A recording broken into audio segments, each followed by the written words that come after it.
Ambiance à Gabon Télévision le week-end écoulé. Le Skis Day, en collaboration avec la clinique Le Saint-Raphaël, ont organisé une journée médicale gratuite pour les enfants de 0 à 18 ans. Donc nous avons débuté tout d'abord par le SAMU avant de venir ici à Gabon Télévision.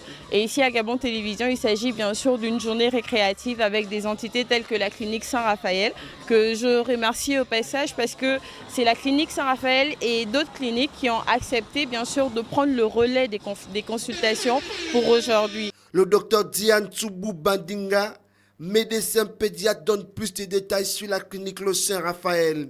Mais simplement consultation médicale, parce qu'on sait que la population en général est composée de beaucoup d'enfants et nous savons que les enfants particulièrement sont souvent malades. Et donc le but aujourd'hui, c'est de pouvoir permettre à ces enfants de pouvoir bénéficier d'une consultation gratuite. Heureuse de participer à cette journée, la sage-femme d'État donne son impression. Je suis ici à Gabon Télévision pour des raisons sanitaires. Et dans mon domaine, je suis là pour accompagner la clinique Le Saint-Raphaël dans les consultations prénatales et dans la nutrition aussi, dans le conseil du postnatal, tout ce qui concerne la maternité. La population souhaite que l'action posée par la clinique Le Saint-Raphaël puisse se pérenniser. Actuellement, effectivement, nous sommes au stand de la clinique, donc l'accueil elle est fluide, nous sommes bien accueillis. Le manager de la clinique Le Saint-Raphaël s'exprime. Nous avons été associés à cet événement en tant que clinique médicale. Nous sommes la clinique Le Saint-Raphaël Minimum Vital GKC, qui est une clinique nouvellement née et qui, n'est-ce pas, est implantée du côté du carrefour Bambou-Chine. Donc nous sommes en périphérie et ça fait seulement une année que nous existons. Et nous prenons part à cet événement de manière tout à fait gratuite et puis nous mettons en place notre dispositif pour les consultations en pédiatrie.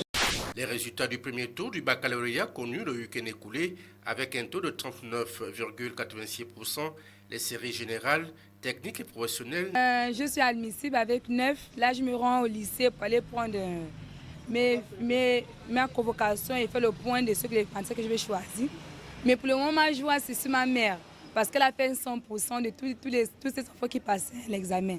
Donc, c'est un 100%, elle est joyeuse et tout. C'est ce que j'ai possibilité avec les autres. Pas de ça!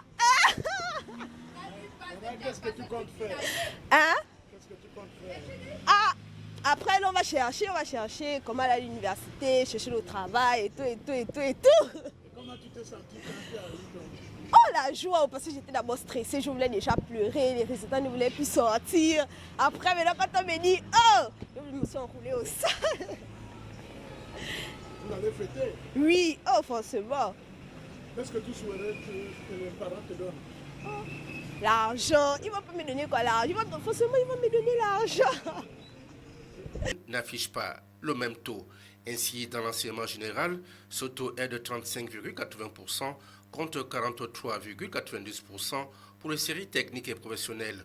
Au total, on note que le Gabon compte déjà 10 722 nouveaux bacheliers ayant eu d'office soit 9 135 des séries générales et 1587 en filière technique et professionnelle. Le taux d'admissibilité est de 41,2% pour les filières techniques contre 46,25% pour celles générales. Ils sont ainsi 13 469 candidats à affronter le second tour. Il faut dire que ces résultats sont en hausse par rapport à l'année dernière où le taux de réussite était 29,4% pour l'enseignement général contre 27,38% pour l'enseignement technique et professionnel, soit un taux global de 28,31% en 2022. Les résultats du second tour seront connus le 30 juin. Le Centre gabonais des élections a annoncé au terme de l'assemblée plénière qui a eu lieu le dimanche 25 juin l'organisation de 3 élections, présidentielles, législatives et locales le même jour.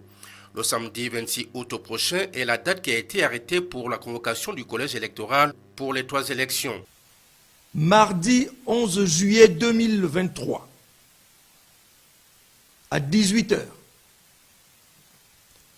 Date limite de dépôt de dossier de déclaration de candidature pour l'élection du président de la République, pour l'élection des députés à l'Assemblée nationale et pour l'élection des membres des conseils départementaux et des conseils municipaux de l'année 2023. Vendredi 11 août à 0 h, ouverture de la campagne électorale pour le tour unique de l'élection du président de la République de l'année 2023. Mercredi 16 août 2023, à 0 h, ouverture de la campagne électorale pour le tour unique de l'élection des députés à l'Assemblée nationale et pour le tour unique de l'élection des membres des conseils départementaux et des membres des conseils municipaux pour l'année 2023. Vendredi 25 août à 24 h, clôture de la campagne électorale pour l'élection du président de la République, pour l'élection des députés à l'Assemblée nationale et pour l'élection des membres des conseils départementaux et des conseils municipaux pour l'année 2023. Enfin, samedi 26 août 2023, de 7 h à 18 h, convocation du collège électoral pour l'élection du président de la République, pour l'élection des députés à l'Assemblée nationale et pour l'élection des membres des conseils municipaux et des conseils départementaux pour l'année 2023.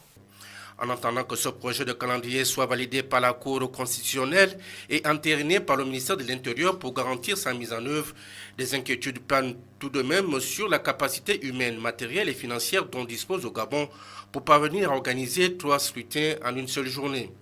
D'autant plus que la dernière élection présidentielle de 2016 a été émaillée par plusieurs irrégularités avec pour conséquence des contestations et des troubles avec des pertes en vies humaines. Reste plus qu'à espérer que pour cette fois-ci, tout sera fait pour garantir des élections crédibles et apaisées. C'est à l'occasion du 2e anniversaire du décès de sa défunte épouse, Estelle Milama, survenue le 14 juin 2021 à Istanbul, en Turquie, que Dieudonné Milama Mitogo et famille ont organisé une série d'activités pour honorer sa mémoire.